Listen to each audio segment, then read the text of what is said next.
প্রিয় দর্শক, কেমন আছেন? আশা করছি ভালো আছেন। নতুন একটা ভিডিওতে আপনাদের সবাইকে সাদর আমন্ত্রণ জানাচ্ছি।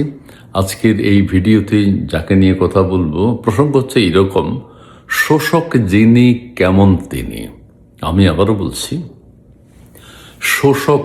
শোষণ করে যিনি, শোষক যিনি কেমন তিনি, এবং বাংলাদেশের একজন আন্তর্জাতিক ভিক্ষুকের প্রসঙ্গে কিছু কথা বলবো। শোষক কেমন, গ্রামের, এবং কাদেরকে তিনি শোষণ করেন, এই কথাটা আমরা বুঝতে পারি। আপনারা সবাই জানেন, বিচ্ছিন্নভাবে আমরা সবাই জানি, এবং তার সুদের পরিমাণ কত। তিনি মাইক্রো ক্রেডিট চালু করেছেন ডক্টর মোহাম্মদ ইউনূস। গ্রামের প্রান্তিক পর্যায়ের মানুষকে তিনি ঋণ দিয়ে থাকেন, খুবই ভালো কথা।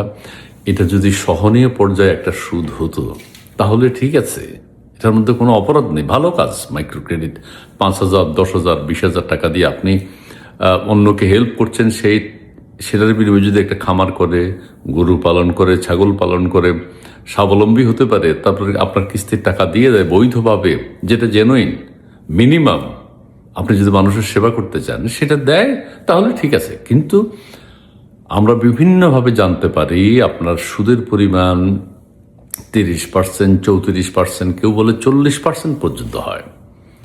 তাহলে গ্রামের একদম নিম্ন আয়ের মানুষ, গ্রামের শহরে যেখানেই হোক, একজন কৃষক, একজন খেটে খাওয়া মানুষ, একজন দিনমজুর আপনার কাছ থেকে লোন নেয়, কিন্তু আপনি যেই পরিমাণ সুদ আদায় করেন তার কাছ থেকে, এই সুদ সে আর কখনো শোধ করতে পারে না। টাকার পরিমাণ বাড়তেই থাকে, চক্রবৃদ্ধি হারে বাড়তে থাকে, এবং তিনি শোধ করতে পারেন। মৃত্যু, যখন তিনি কবরে যান তখন শোধ হয়ে যান, তিনি নিজেই শেষ হয়ে যান। এই পর্যায়ে নিয়ে গেছে, এবং এই পর্যায়ের প্রান্তিক মানুষদেরকে শোষণ করেন ডক্টর মোহাম্মদ ইউনূস বিভিন্নভাবে। দেশের বিত্তশালীদের সাথে তার কোনো কাজ নেই, দেশের মধ্যবিত্তদের সাথে তার কোনো কাজ নেই, উচ্চবিত্তদের সাথে তো নেই। কাদের সাথে আছে? যাদের সাথে আমরা হয়তো অনেকে সহযোগিতা করতে চাই, কিন্তু সেই সহযোগিতার মানসিকতা ডক্টর ইউনূসের মধ্যে নেই, ছিল না কখনো। তিনি এটা বুঝেনি না, তিনি শোষণ করতে জানেন।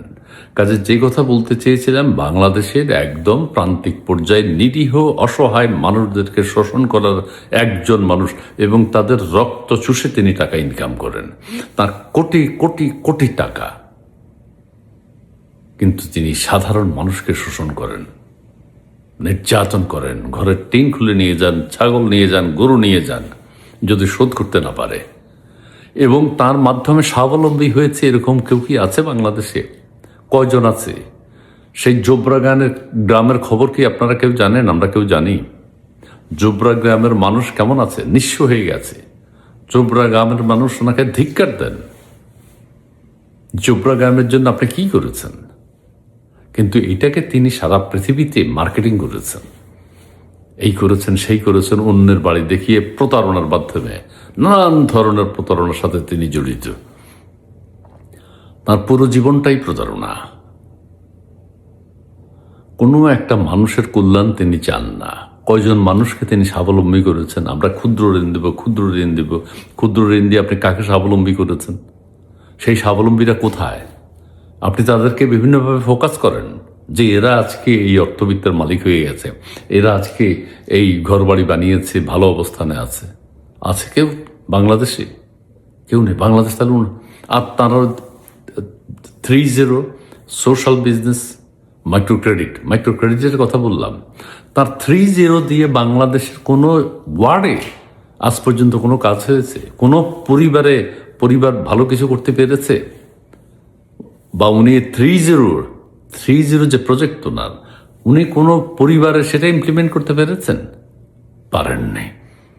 কোনো গ্রাম, ওয়ার্ড, জেলা বাদ দিলাম, উপজেলা বাদ দিলাম, সম্ভব নয়। এটা আরেকটা প্রতারণা। 3-0 কথা একটা বলেছেন, এটার কোনো ইমপ্লিমেন্ট নাই। ওনার নিজের জীবনে পেরেছেন? পারেন নাই। সোশ্যাল বিজনেসের কথা বলেন যে আপনি অন্যের এই করবেন, সেই করবেন, ব্যাখ্যা আছে, আমি সেদিকে যাব না। কিন্তু তিনি সোশ্যাল বিজনেস করেছেন? তিনি কারো উপকার করেছেন? কাউকে তিনি স্বাবলম্বী করেছেন? প্রত্যেকটা কোম্পানির মালিক তিনি নিজে, কিন্তু তার নেই, নিজের নাম নেই। এমনভাবে এত কিছু করে ফেলেছেন তিনি হচ্ছেন ডক্টর মোহাম্মদ ইউনূস। এবং বাংলাদেশে 18 মাসে তিনি দেশটা ছারখার করে দিয়েছেন। নিজের ব্যবসা বাণিজ্য, বারবার বলতে হয়, নিজের ব্যবসা বাণিজ্য গুছিয়ে তিনি স্বাবলম্বী হয়েছেন। এবং বলা হয় বাংলাদেশে আন্তর্জাতিক মানের কোনো টাউট যদি থেকে থাকে, আন্তর্জাতিক মানের কোনো ভিক্ষুক যদি থেকে থাকে, সেটা হচ্ছে ডক্টর মোহাম্মদ ইউনূস। বাংলাদেশের মানুষকে দরিদ্র দেখিয়ে দেখিয়ে তিনি সারা পৃথিবী থেকে টাকা করেন, ভিক্ষাবৃত্তি করেন, হাজার হাজার কোটি কোটি ডলার আনেন, এনে নিজের নামে বিভিন্ন ফাউন্ডেশনে রেখে দেন। সাধারণ মানুষের ভাগ্যের কোনো পরিবর্তন ঘটে না। এবং তার টার্গেট হচ্ছে মানুষকে কত গরিব রাখা যায়, কত অসহায় রাখা যায়, সেটা তিনি বিক্রি করেন, মানুষের অসহায়ত্ব বিক্রি করেন ডক্টর মোহাম্মদ ইউনূস। 18 মাসে দেখেছেন কি করেছে দেশের ভিতরে। কোনো একটা মানুষের জন্য, কোনো একটা শ্রেণীর জন্য, কোনো একটা গোষ্ঠীর জন্য তিনি ভালো কোনো কথা বলেছেন, এক্সাম্পলারি কোনো কথা বলেছেন, কোনো ডিরেকশন দিতে পেরেছেন জাতিকে? পারেননি। শিশুদের হামের টিকার টাকা তিনি অন্য খাতে খরচ করে ফেলেছেন অথবা লুটপাট করেছেন। এবং প্রত্যেক উপদেষ্টাকে তিনি লুটপাট করার সুযোগ দিয়েছেন, যেহেতু তিনি নিজেই লুটপাট করেন। প্রত্যেক উপদেষ্টা এবং আরো এনসিপি যে নেতা কর্মীরা আছে, প্রত্যেকগুলোকে সুযোগ সুবিধা তিনি দিয়েছেন, যেহেতু তিনি সুযোগ সুবিধা নেন। কাউকে তিনি বাধা দিতে পারেন নাই। সেই মানুষটি হচ্ছে ডক্টর মোহাম্মদ ইউনূস। এখন আমরা যদি না চিনি তাকে, তিনি একজন শোষক, গ্রামের প্রান্তিক পর্যায়ের মানুষকে শোষণ করেন, একদম অসহায় শ্রেণীটাকে তিনি শোষণ করে শেষ করে দিয়েছেন। যেটা আপনিও করেন না, আমিও করি না, আরেকজনও করে না, সেটা করে ডক্টর মোহাম্মদ ইউনূস। এত অসহায়, এত মিনিমাম লেভেলের মানুষকে তিনি নির্যাতন করেন যেটি বলার বাইরে। সারা বাংলাদেশে আজকে কি গ্রামীণ ব্যাংকের যে এক্সাম্পল আমরা কিছু দেখি, গ্রামীণ ব্যাংককে তিনি নানানভাবে সুবিধা দিয়েছেন এবং সে টাকাগুলো তিনি নিজে নিয়ে নেবেন। তার কবরের ভিতরে টাকার বস্তা ঢুকাতে হবে। একটা লোক এমন ধরনের প্রতারক, তার পরিবার সম্পর্কে আমরা কিছু জানি না, তার স্ত্রী কে আমরা সেটা জানি না, তার স্ত্রী কয়জন আমরা সেটা জানি না, তার স্ত্রী অসুস্থ, যিনি যার কথা তিনি বিক্রি করেছেন যে আমার স্ত্রী অসুস্থ, আমি তাকে দেখতে হয়, তাকে আমি ওয়াশরুমে নিতে হয়, তার খাওয়া দাওয়া সবকিছু আমাকে করতে হয়, তা এখন কোথায় সেই স্ত্রী? কেউ কেউ বলেন ডক্টর ইউনূস দ্বারা তার স্ত্রী ভীষণ নির্যাতিতা এবং তাকে তিনি অসুস্থ করে রেখেছেন। 18টা মাস গেল, একটা সরকার প্রধান উপদেষ্টা তার ওয়াইফকে আমরা কখনো দেখিনি, কোথায় চিকিৎসা নিচ্ছেন, কি খাচ্ছেন, বেঁচে আছেন কিনা, এটা কেউ দেখে? এটাও তো একটা প্রতারণা। কোনোদিন তার ওয়াইফের নামটা তিনি মুখে উচ্চারণ করেন নাই, কোনোদিন এই জাতিকে তিনি দেখান নাই তার ওয়াইফকে। আমরা দেখি লামিয়া মোর্শেদকে, আমরা দেখি নূরজাহান বেগমকে, আবার আসলে নূরজাহান বেগম প্রসঙ্গে একটা অথর্ব নারীকে তিনি উপদেষ্টা পদে বসিয়েছেন। দেশের স্বাস্থ্য খাত ছারখার করে দিয়েছে, দেশের মানুষ পস্তাচ্ছে।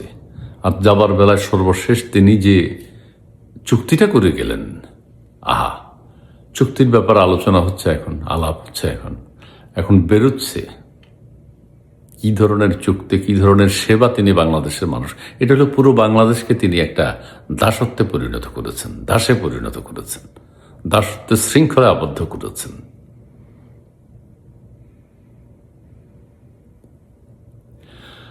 এই ভদ্রলোক, এই লোক সম্পর্কে বলে শেষ করা যাবে না, এগুলো মিলিয়ে নেবেন।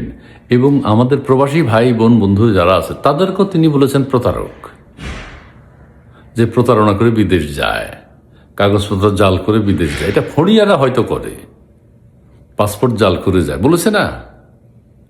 কাউকে তিনি সম্মান করেননি, সম্মান রাখেননি কারো।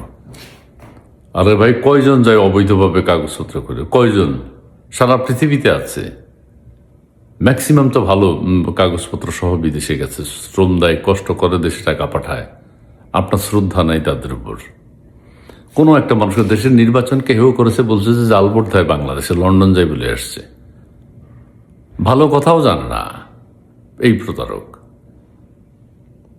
আন্তর্জাতিক লেভেলের ভিক্ষুক, বাংলাদেশকে ভিক্ষুকের জাতি করে রাখতে চায় এবং সে টাকা আনতে চায় যতদিন সে বাঁচবে। এই দেশের কোনো ভালো, কোনো সুফল, কোনো মঙ্গলের কাজ তিনি করবেন না, করে না নিজের মঙ্গল ছাড়া। হতে পারে না, হয় না। এই লোকটাকে চিনতে হবে, জানতে হবে, বুঝতে হবে। কাজেই একটা কথা বলতে চাই আবারও, ডক্টর ইউনূস হচ্ছেন সেই ব্যক্তি, সেই মানুষ, সেই নোবেল লরিয়েট যিনি বাংলাদেশের একদম স্বল্প আয়ের দিন আনে দিন খাওয়া মানুষকে তিনি শোষণ করেন এবং তাদেরকে শোষণ করে তাদের কাছ থেকে টাকা আদায় করেন ক্ষুদ্র ঋণের নামে। তিনি একজন শোষক, তাকে বুঝতে হবে। জি প্রিয় দর্শক, এটাই বলতে চাই। এবং আন্তর্জাতিক মানের ভিক্ষুক, পুরো জাতিকে ভিক্ষুকে পরিণত করেন তিনি। আজকে SSF নিরাপত্তায় তিনি তার বুঝতে হবে, তার ষড়যন্ত্র থেমে নেই, তার বাটপারি, তার মাস্তানি, তার লুটপাট তন্ত্র থেমে নেই। তিনি হচ্ছেন ডক্টর মোহাম্মদ ইউনূস। এটাই বলতে চাই, একটু চিন্তা করবেন সবাই, সাধারণভাবে চিন্তা করে দেখবেন যে দেশে, আমাদের দেশের একেবারে